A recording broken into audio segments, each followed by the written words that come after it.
السلام علیکم، میں ہوں امیر عباس۔ رواں ماہ سابق وزیر اعظم عمران خان کو جیل میں قید ہوئے 2 سال مکمل ہو گئے، جس پر ان کی جماعت نے ملک گیر احتجاج بھی کیا۔ اب یہ خبریں سامنے آ رہی ہیں کہ اسلام آباد ہائی کورٹ میں ایک درخواست دائر کی گئی ہے جس میں عمران خان نے اپنا طبی معائنہ شوکت خانم اسپتال کے ڈاکٹر سے کروانے کی صدا کی۔ درخواست میں کہا گیا کہ عمران خان کا وزن کم ہو گیا ہے، ان کے مختلف بیماریوں میں مبتلا ہونے کا خدشہ ہے۔ اسے حکمران اتحاد کی سیاسی چال کہیں یا پھر تحریک انصاف کی اپنی سیاسی غلطیاں کہ پی ٹی آئی قانونی موشگافیوں میں بری طرح الجھ چکی ہے۔ سابق وزیر اعظم عمران خان اور دیگر رہنماؤں کی قید میں طوالت پر پی ٹی آئی کے ووٹرز اور سپورٹرز میں اضطراب بڑھتا جا رہا ہے۔ دوسری جانب 9 مئی اور 26 نومبر کے کیسز میں تحریک انصاف کے درجنوں رہنماؤں اور کارکنوں کو سزاؤں کے بعد ان میں سے کئی اعلیٰ عدالتوں سے رجوع کر رہے ہیں۔ نااہلیوں کے بعد سینٹ اور قومی اسمبلی میں اپوزیشن لیڈرز کے عہدے عملاً خالی ہو چکے ہیں، جبکہ کئی قائمہ کمیٹیوں کی سربراہی بھی اپوزیشن کے ہاتھ سے نکل چکی ہے۔ بعض پی ٹی آئی رہنماؤں کا کہنا ہے کہ ملک میں آئین و قانون نام کی کوئی چیز باقی نہیں رہی، عوامی نمائندوں کو نااہل کر کے ان کے حقوق چھینے جا رہے ہیں۔ ہمارے خلاف انتقامی کارروائیاں عروج پر ہیں، مگر ہم پیچھے نہیں ہٹیں گے۔ اپوزیشن کا پیچھے نہ ہٹنے کا دعویٰ اپنی جگہ، لیکن حکومت نے بھی اس پر شکنجہ کسا ہوا ہے، جس کا اندازہ اس سے لگایا جا سکتا ہے کہ اسلام آباد میں تحریک انصاف کے متعدد کارکنوں کو 14 اگست پر دھرنے کی منصوبہ بندی کرنے کے الزام میں گرفتار کر کے ان کے خلاف مقدمہ بھی درج کیا گیا ہے۔ یاد رہے کہ تحریک انصاف کے سربراہ عمران خان کی جانب سے 14 اگست جاج کی کال دی گئی تھی۔ ہمارے ساتھ موجود ہیں تحریک انصاف کے رہنما سابق ایڈوکیٹ جنرل پنجاب ماہر آئین و قانون جناب احمد اویس صاحب۔ بہت بہت شکریہ احمد اویس صاحب آپ کے وقت کا۔ یہ فرمائیں کہ 14 اگست کی کال بھی بالکل قریب ہے، 5 اگست کی کال میں بلا شبہ آپ نے پورے ملک میں ایک سیاسی ہیڈان اور اپوزیشن میں رہتے ہوئے جو مزاحمت ہو سکتی ہے وہ آپ نے کی۔ اب 14 اگست ہے، پھر اس کے بعد پھر خان صاحب کو اور تاریخ دیں گے، یہ سلسلہ یوں کب تک چلتا رہے گا؟ یہ چلتا رہے گا۔ آپ نے دیکھا نا بعض اوقات جب یہ فٹ بال ہاکی کے میچ ہو رہے ہوتے ہیں تو وہ ایک سٹیج آتی ہے کہ جہاں پر وہ پہلے پینلٹی سٹروک کے اوپر ہوتا ہے، پھر وہ اس کو کنٹینیوس کر دیتے ہیں کہ ون آفٹر دی ادر وہ مارتے رہتے ہیں till the end of the game. تو till the end of the game کیونکہ اس کا راستہ کوئی نہیں رہ گیا نا، آپ نے سارے راستے جب انہوں نے بند کر دیے تو اور راستہ ہی کوئی نہیں رہ گیا۔ جب راستہ کوئی نہیں رہ گیا تو پھر ایک آدمی جس کے ساتھ لا قانونیت روا رکھی گئی ہو اور غیر آئینی طریقے کے ہر اقدامات جو ہوں کیے گئے ہوں پارٹی کے ساتھ بھی اور ان کے اپنے ساتھ بھی عمران خان کے ساتھ، تو پھر وہ کیا کریں گے؟ وہ ویلا نہیں کریں گے، شور نہیں مچائیں گے، پروٹیسٹ نہیں کریں گے، کیا کریں گے؟ ملک کی خاطر بھی یہ بات جو ہے صرف ان کی ذات کی حد تک نہیں ہے، ملک کی خاطر ایک ملک جو ہے جس میں ایک آئین تھا، رول آف لا تھا، اور اس کے بعد ایک آزاد خود مختار ایک اسٹرانگ جوڈیشری تھی۔ اب آج نہ آئین ہے پریکٹیکلی، نہ رول آف لا ہے کیونکہ رول آف اتھارٹی سے بدل گیا اس کو، اور اس کے بعد آپ دیکھیں کہ یہاں پر عدلیہ جو ہے وہ اس کی آزادی بھی سلب کر لی گئی ہے۔ جمہوریت پہلے ختم کر کے 8 فروری کو آپ نے ختم کر دی جب آپ نے میسو ریگنگ کی الیکشن کے اندر، تو پھر اس کے بعد یہ احتجاج کے سلسلے تو چلتے رہیں گے، تاریخ میں تو لکھا جائے گا نا۔ ٹھیک ہے، ایک شخص اپنی قربانی دے رہا ہے، وہ بھی اگر اسپائن لیس لیڈرشپ کی طرح بیہیو کرتے تو معافی نامہ لکھتے اور 10 سال سے سیاست سے علیحدگی کا اعلان کرتے اور ملک چھوڑ کے چلے جاتے اور بس اللہ اللہ خیر صلی اللہ، جیسا شہباز اور نواز شریف نے کیا تھا۔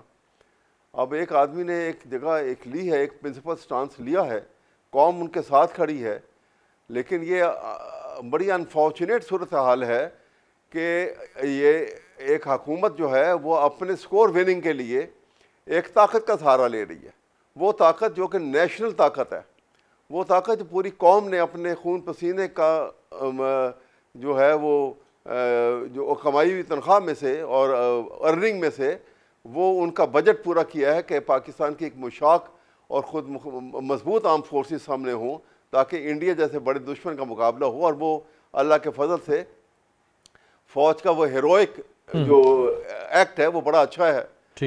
ہاں، ہمیشہ انڈیا کو ہزیمت اٹھانی پڑی اور انہوں نے بڑا کمال مشاق طریقے سے جو کارروائی ہمیشہ کی، لیکن انٹرنلی بھی ان کو دیکھنا ہوگا کہ انٹرنلی بھی اس ہیرو کو برقرار رکھیں اور سیاسی جو اسکور وننگ پوزیشن میں ایک کا ساتھ دے کر آپ جو ہیں ایک کو ٹانگ اونچی کرنے کے لیے